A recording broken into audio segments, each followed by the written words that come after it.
This is KGW News at noon.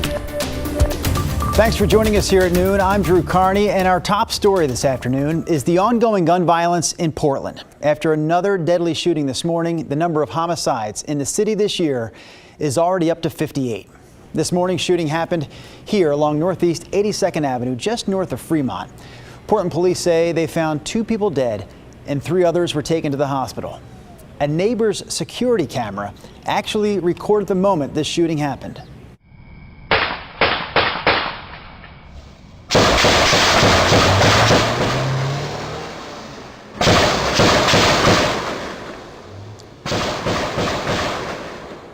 Yeah, it went on there for about 13 seconds in all. Lieutenant Greg Pashley says Portland's homicide unit is busier than it's ever been, and they're trying to add more officers. There are 16. That's up from 10 last year. We've been adding homicide detectives from our own ranks. So we're kind of taking from one place to add to keep up with this demand. And I believe we're actually trying to find 2 more within the detective division to add to the homicide division, which will eventually bring us up to 18, just to try to keep up with the number of homicides that we're experiencing in Portland. Lieutenant Pashley also told us there's no suspect description, at least not yet, for the shooting that happened this morning. There was also gun violence last night across the river in Vancouver. Police there found a person shot to death in the parking lot of an apartment complex. This happened around 10:30 last night on East 5th Avenue. And then about 20 minutes later, there was a second shooting just 2 miles away. So the man hurt in that second shooting we know is in critical condition. Vancouver police say they don't know, though, if these 2 shootings are connected. And one more story here that really speaks to the local gun violence issue right now.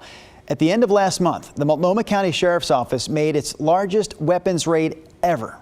The Sheriff's Office just released these pictures we're showing you today. 337 weapons in all, including machine guns. They were found at a home in Clackamas County.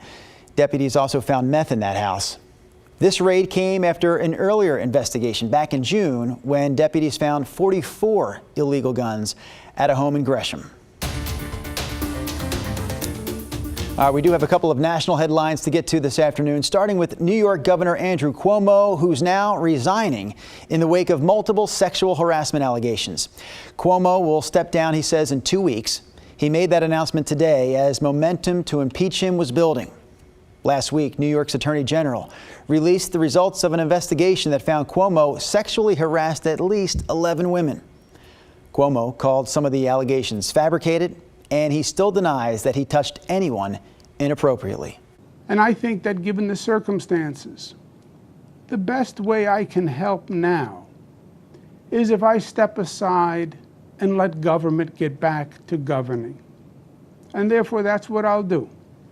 Because I work for you. And doing the right thing is doing the right thing for you. New York's lieutenant governor will now serve the rest of Cuomo's term. Meanwhile, 19 Republicans joined all 50 Democrats in the U.S. Senate to pass a massive $1.2 trillion infrastructure bill. It's a major part of President Biden's agenda.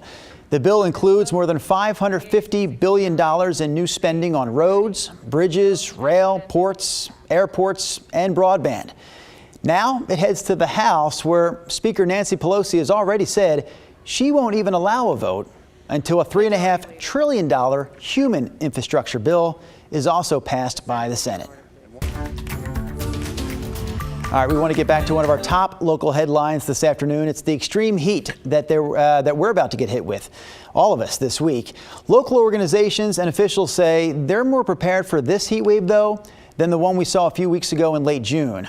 Multnomah County has a brand new website. It's called Help for When It's Hot. So this website will list the locations of cooling centers in the area, also spots where you can pick up cooling kits. The 211 helpline will also be available for people to call and find resources. And Blanchet House, which serves the houseless community in Portland, they're offering shelter as well as distributing ice water on city streets. All right, we talked about the preparations, Chris, but let's talk about this heat wave. The timing, we know it's coming now. How long will it stick around? Probably 3 days, maybe 4, depending on what you define as heat wave. First off, our first 90-degree day, I think, will be today, and we've got several of those in the forecast. But the real high heat, the dangerously high heat, we think arrives tomorrow. And for that reason, the Weather Service continues with this excessive heat warning through the Columbia River Gorge and basically the I-5 corridor from Clark County all the way down to Eugene.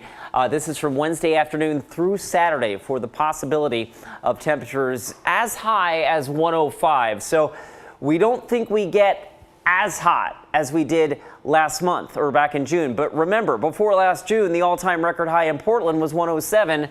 And we're close to that previous all-time record. So to put this in perspective, this is still very hot weather, dangerously hot weather in our forecast over the next couple of days. An excessive heat watch on the periphery of this also includes the Columbia Basin for some hot temperatures out in that vicinity. We'll check out the specific numbers coming up in a little bit, but record highs are possible on Thursday and Friday. 104 is Thursday's record, 102 is Friday's record. We've got 5 or 6 days of 90-degree heat in the forecast.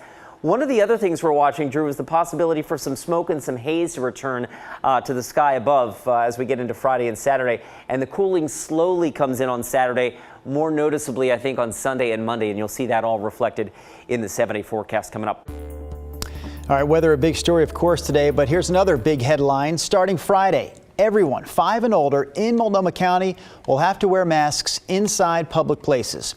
The county announced that plan yesterday. Chair Deborah Kafoury says the decision that is, was made to combat the rise in cases and hospitalizations from the Delta variant. For now, the county will not limit capacity inside those businesses.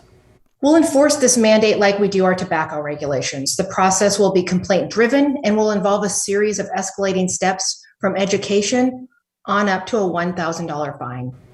The masks, by the way, not a short-term solution. Health Officer Jennifer Vines says the mask mandate will be in place through January, although it could be lifted before that. Washington Governor Jay Inslee, meanwhile, is requiring vaccines for more than 68,000 state government employees.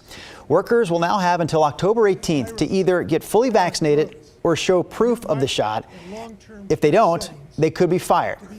This will apply for most employees, but not for K through 12 schools, colleges, and universities. The only exemptions that is, will be for religious or medical reasons. Long-term care facilities in Washington are also under this new state mandate, where it's estimated that less than 70% of state workers are vaccinated. Kaylee Greenberg explains how the Washington Healthcare Association plans to handle this. It's a blunt message, but it's one that's needed. With a vaccine mandate, Washington Healthcare Association President Robin Dale hopes to see a much-needed boost in staff vaccination at long-term care facilities. Staff vaccination has been lagging, and it continues to lag. It's probably in about the 60 to 70% level, and we need more. Right now, he worries that low number could lead to a new surge in cases among the state's most vulnerable. That's a head scratcher for me. I haven't figured out why individuals will choose to work and be around elders who are so susceptible to this. And at the same time not get vaccinated. The WHCA represents almost 600 different nursing homes and assisted living facilities. Dale says staff refuse to get the vaccine for reasons ranging from political to cultural. And this mandate means they'll need either a religious or medical reason to opt out, and it applies to almost all healthcare workers. Individuals who choose not to get vaccinated are no longer choosing between working at one place versus another place. It's whether or not they're going to work in healthcare or not. What's going to be critical is to keep an eye on whether or not we're going to lose staff. Long-term care facilities are already in a staffing crisis. Dale wants to see the state prepare teams like travel nurses who can assist when unvaccinated staff have to be let go. If we don't have that, we're going to have people who are going to be in a lot of trouble very quickly because of this mandate. We support the mandate. We're all for it. But we also have to understand the unintended consequences of the mandate and plan for those right now. All right, we heard Robin Dale in that story. He also mentioned that facilities that have already mandated the vaccine, they've lost fewer employees than they anticipated, that is. So that would suggest that this statewide mandate could actually make a big difference in Washington.